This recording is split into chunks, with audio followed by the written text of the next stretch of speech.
Tak ahojte, volám sa Dada a som koordinátorkou projektu 72 hodín bez kompromisu v rámci Rady mládeže Prešovského kraja, čiže v Prešovskom kraji. A čo je pre mňa také typické, že nepoznám slovo nuda.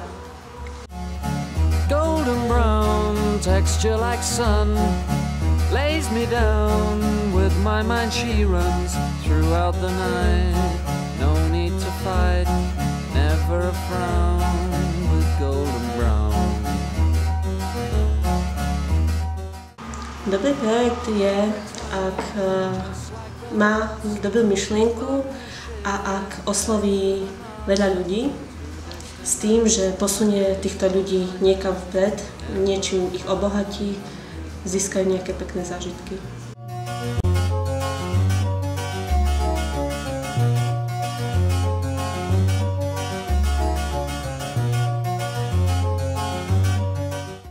Dobrovoľníctvo znamená pre mňa veľa, pretože ho spájam so svojou osobou už vlastne od malička.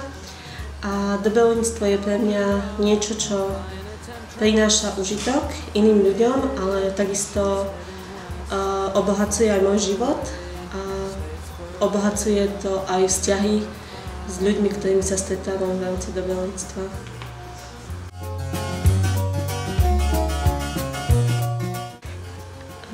Čo chcem robiť dobrovoľne? V podstate všetok strávený čas chcem vlastne venovať dobrovoľnícky a určite chcem ponúknuť mladým ľuďom nejak zmysluplne využiť tých 72 hodín kvázi, ktoré strávia v rámci tohto projektu s nami.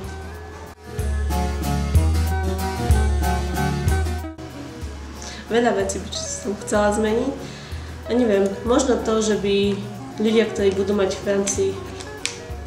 tej chvíli zlú náladu, aby za tých 72 hodín sa usmievali.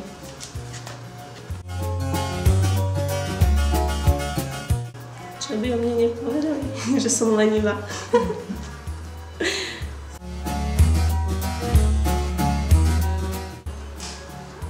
Nad tým som nikdy nerozmýšľala, s čím by som sa mohla stotožňovať, ale v podstate tým, že mám malé deti a denne pozeráme včielku Maju, tak teraz ma napadlo, že možno taká včielka Maja. Páni zkušení.